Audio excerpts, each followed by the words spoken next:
నమస్తే, welcome to our channel. ప్రస్తుతం మనతో ప్రముఖ ఆధ్యాత్మికవేత్త గణపతి దత్త ఉపాసకులు మురళీధర్ శర్మ గారు ఉన్నారు. వారితో మాట్లాడదాం. నమస్తే గురుగారు. మహాదేవ శ్రీమాత్రే నమః.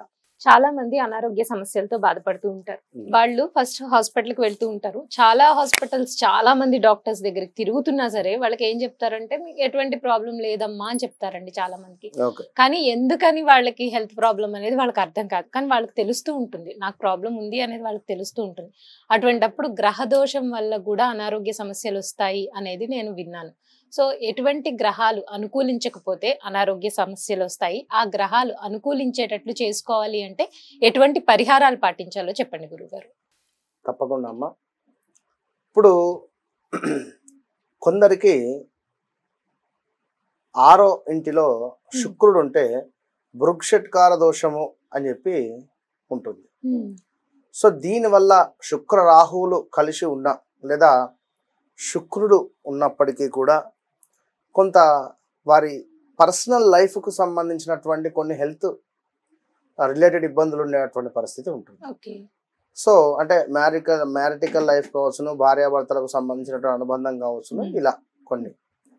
ఇంకా అదే రాహువు శుక్రుడు, ఇప్పుడు రాహుగ్రహము మనకు వృశ్చికంలో నీచబడుతుంది. సో ఈ నీచబడ్డ రాహువుతో శుక్రుడు కలిసి ఉండడం వల్ల, అది కొన్ని స్థానాలలో ఉండడం వల్ల కొందరికి కొన్ని ఇబ్బందికరమైనటువంటి సిచ్యువేషన్స్ ఎదుర్కొనేటువంటి పరిస్థితి ఉంటుంది. అంటే ఇప్పుడు అంటే ఉదాహరణ చెప్తున్నాను నేను, ఇది అని కాదు. కొందరికి కొన్ని ఫీలింగ్స్ అనేటువంటివి ఉండవు. అది మ్యారిటికల్ లైఫ్కు సంబంధించింది. భార్యతో అనుబంధం కావచ్చును, లేదా భర్తతో భార్యకైన అనుబంధం కావచ్చును, లేదా ఏదైనా సంసారికం అంటే సంసారం చేసేటువంటి కొన్ని ఇబ్బందులు ఎదుర్కొనేటువంటి పరిస్థితి ఉంటుంది. ఇది కొన్ని బయటికి చెప్పుకోలేని పరిస్థితులు ఉంటాయి. అలాంటి సందర్భాలలో ఒక కేసు కూడా నా దగ్గరికి వచ్చింది. వివాహం జరిగినాక విత్ ఇన్ 6 to 7 months లోనే డైవర్స్ అయిపోయినారా. అంటే కొన్ని గ్రహాల మూలకంగా కొన్ని ఇబ్బందికరమైనటువంటి పరిస్థితులు ఉంటాయి. సో అలాంటిది ఒకటి. ఇక స్టమక్ రిలేటెడ్ కాళ్ళ నొప్పులు కావచ్చు, లేదా ఏదైనా తలకు సంబంధించినటువంటిది కావచ్చు, ఇలాంటివి. ఇప్పుడు నేను ఉదాహరణ ఏదైతే చెప్పి ఉన్నానో అంతకు మించి నేను ఇంకెక్కువ ముందుకు పోయి నేను చెప్పలేను. అది అర్థం చేసుకోవాలి వార్ధిక వారు. అంటే ఇప్పుడు ఇక అది శుక్ర రాహువుల కలయిక. సో ఇంకొకటి, ఈ యొక్క 8వ భావంలో కొన్ని గ్రహాలు ఉండడం వల్ల స్టమక్ రిలేటెడ్ కావచ్చును, గర్భసంచికి సంబంధించింది కావచ్చును, లేదా కొంత ఇల్లీగల్ ఎఫైర్స్ కావచ్చును, ఇలాంటివి కొన్ని మనకు ఆ పీరియడ్ వచ్చినప్పుడు కొన్ని మనకు తారసపడతాయి, ఇబ్బంది పడేటువంటి పరిస్థితి ఉంటుంది. ఒక కాలర్ నాతో 2022లో మాట్లాడారు. అప్పుడు ఆమెకు ఒక హెల్త్ ఇష్యూ వచ్చింది. చెప్పిన ఒక రెమెడీ. బట్ ఏది ఏమైనప్పటికీ కూడా అమ్మ 2025లో ఖచ్చితంగా మీకు ఆ గర్భసంచికి సంబంధించిన ఇబ్బంది వస్తుంది, అది తొలగించేటువంటి ఎఫెక్ట్ అయితే నాకు కనబడుతుంది అని చెప్పిన. ఆమె మొన్న కాల్ చేసింది, గురువు గారు నేను ఇట్లా 2022 సెప్టెంబర్లో నవంబర్లో నేను మీ అపాయింట్మెంట్ తీసుకున్నాను, అప్పుడు చెప్పారు మీరు నిజమే, ఇప్పుడు నాకు ఎల్లుండి ఆపరేషన్ ఉంది, మీరు చెప్పినట్టుగా గర్భసంచి తీసేసే అటువంటి పరిస్థితి వచ్చింది, సో ఏ డేట్స్ బాగుంటాయి అనే అటువంటి సందర్భంలో ఫోన్ చేస్తే మంగళవారం చేసుకుంటాను ఆమె. వద్దు తల్లి పలానా ఆమె డేట్ ప్రకారం, ఇప్పుడు నేను ఒక డేట్ నాడు జన్మించిన, మీరు ఒక డేట్ నాడు జన్మించారు. సో ఎవరి డేట్ ఆఫ్ బర్త్ ఏదైతే ఉంటుందో దాన్ని బేస్ చేసుకొని కొన్ని గుడ్ డేస్ కానీ, గుడ్ డే కానీ, గుడ్ నెంబర్స్ అనేటువంటివి ఉంటుంది. అంటే ఈ సంఖ్య, ఈ డేట్ నాడు ఆపరేషన్ చేసుకుంటే విజయం, ఈ డేట్ నాడు మీరు ఈ పనికి వెళితే విజయం, ఈ రోజు నాడు మీరు పలానా ఇంటర్వ్యూకి వెళ్ళండి 100% సెలెక్ట్ అవుతారు, పలానా రోజు నాడు మీరు పెళ్లి చూపులకు వెళ్ళండి ఖచ్చితంగా మీకు సెట్ అవుతుంది. ఇలాంటివి కొన్ని మన లైఫ్ లో చాలా ఉపయోగపడతాయి. అంటే వీటికి కూడా జాతక పరిశీలన చేయించుకోవాలా అండి? ఖచ్చితంగా 100%. ఇప్పుడు మంగళవారం ఏమిటి తోడు అంటారు కనుక మంగళవారం ఎట్లా మనం ఆపరేషన్ చేయించుకుంటాం, అవునా కాదా? అవును. సో అది ఏమైనా ఎఫెక్ట్ అవ్వడం కానీ ఇబ్బంది అవ్వడం కానీ జరిగే ఛాన్సెస్ ఉంటాయి. మొన్న రీసెంట్గా ఒకరికి కూడా ఎంత ఇవాళ ఎంత డేటు 3వ తారీఖు అంటే సుమారుగా ఒక 15 days 20 days అలా అవుతుంది. పాపం ఆమె డెలివరీ అయింది, కొంచెం కుట్లకు సంబంధించినటువంటి ఇబ్బందులు ఫేస్ చేస్తుంది. చెప్పలేము ఏది జరిగేది. కనుక మీరు అన్నట్టుగా ఖచ్చితంగా గ్రహాలకు సంబంధించినటువంటి ఎఫెక్ట్ ఉంటుంది. అది మనకు కనబడుతుంది. జాతకం ఓపెన్ చేయగానే 100% మనకు ఎదురవుతుంది. 100% మనకు కనిపిస్తుంది అంతే. ఎందుకంటే సాధన, అమ్మవారి సాధన, జాతకం అనేటువంటిది చాలా అల్టిమేట్. ఇప్పుడు సూర్యుడు మనకు తండ్రికి సంబంధించింది లేదా పితృదేవతలకు సంబంధించినటువంటిది. సో సూర్యునికి సంబంధించిన ఆరాధన, చనిపోయినటువంటి వారిపై ఏమైనా అన్నదాన కార్యక్రమాలు కానీ, ఆత్మను సంతోషించాలి అంటే వారి పేరు మీద ఏమైనా మంచి మంచి కార్యక్రమాలు చేయడం వల్ల వారి పితృదేవతల యొక్క అనుగ్రహం లభిస్తుంది. ఇక చంద్రుడు ఏమిటి? తల్లికి, మన మనస్సుకు, డబ్బుకు కారకుడు. వాటర్ ఎక్కువగా యూజ్ చేయకూడదు. వాటర్ను మనము ఇలాంటి వారు జాతకరీత్యా చంద్రుడు ఎనర్జీని మనం మిస్ చేసుకోకూడదు. కొందరు వాటర్ బాటిల్స్ పంచి పెడుతూ ఉంటారు, మంచిదే. కానీ అది మీ జాతకంలో అది యోగం ఉందా లేదా? ఇప్పుడు మనము ఏం చెప్తున్నాము, నల్ల నువ్వులను మనం ముట్టుకోము, ఒకరి చేయి నుంచి ఒకరి చేయికి దేనికి?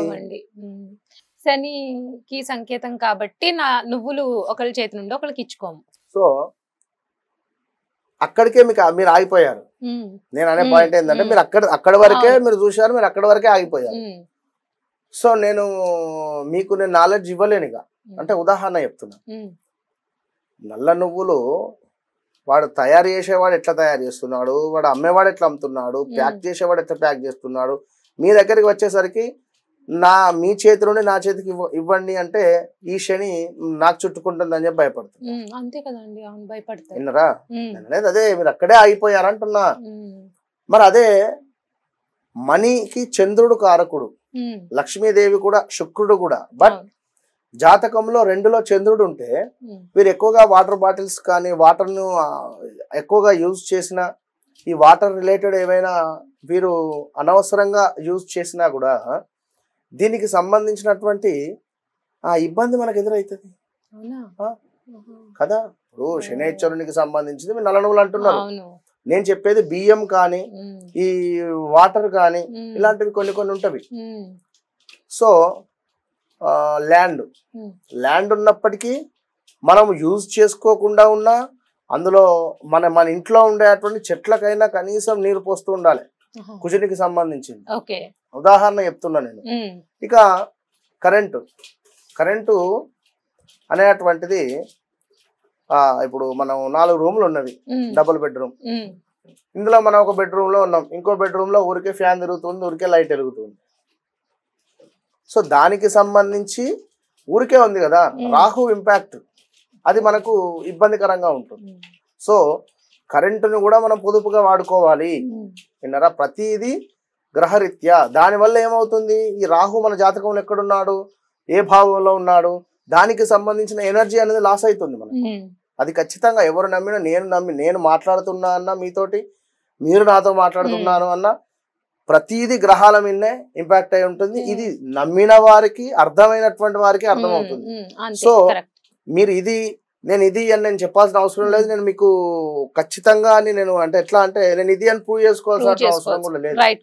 ఎందుకంటే ఎవరి నాలెడ్జ్ వారిది, ఎవరి పరిస్థితి వారిది.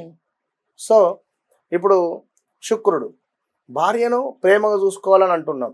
సో సోదరీమణులను కూడా ప్రేమగా చూసుకోవాలి ఇక్కడ. సో అంటే మిగిలిన వారిని కఠినంగా చూసుకున్నా మిగిలిన వారితో ఇబ్బందిగా మాట్లాడాలి, అర్థమా? కాదు కదా. ప్రతి ఒక్కరు అమ్మవారితో ప్రతి ఒక్కరి మనసును బాధ పెట్టాలి, ప్రతి ఒక్కరితో నవ్వుకుంటూ మాట్లాడాలి. నెగిటివ్ సంబంధించినటువంటి మాటలు ఎప్పుడు మాట్లాడద్దు.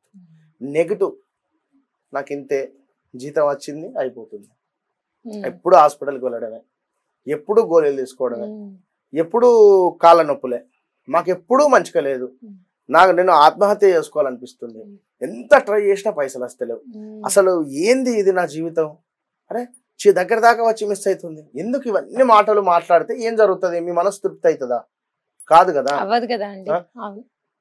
ప్రశాంతంగా ఉండాలి. ముందు మనము మన లోపలికి ఒకసారి మన అంతరాత్మను క్వశ్చన్ వేసుకోవాలి, ఏంది ఏమిటి పరిస్థితి.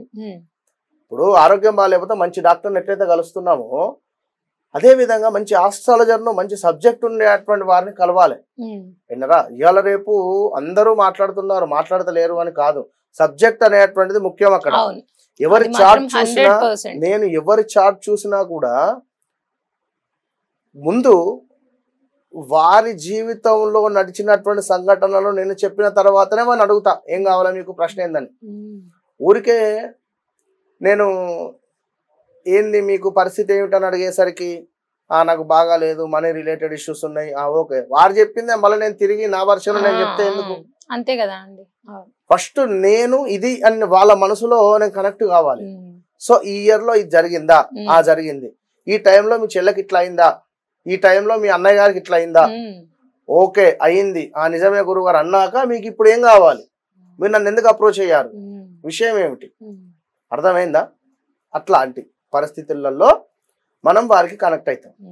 కనుక అట్లా ఉండదు ఇక. ఎందుకంటే సబ్జెక్ట్ జాతకం ఉన్నా లేకున్నా, పేరున్నా లేకున్నా, మీకు ఏది నాకు కాల్ చేయండి అంతే. జస్ట్ మీరు ఎలాంటి సిచ్యువేషన్ లో ఉన్నా నాకు ఒక్కసారి కాల్ చేసి మాట్లాడండి, తర్వాత మీ ఇష్టం. విన్నరా, ఇగో ఇట్లా ఉంటుంది ప్రతిదీ కూడా.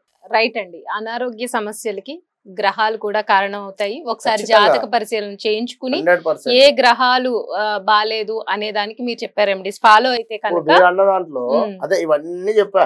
సమస్యలతో బాధపడుతున్న వారు ఒకవేళ హాస్పిటల్లో చూపించుకున్న ఫలితం రాలేదు అంటే ఒకసారి జాతక పరిశీలన చేయించుకోవాలి అనేది మీరు చెప్తున్నారు. సో ధన్యవాదాలు.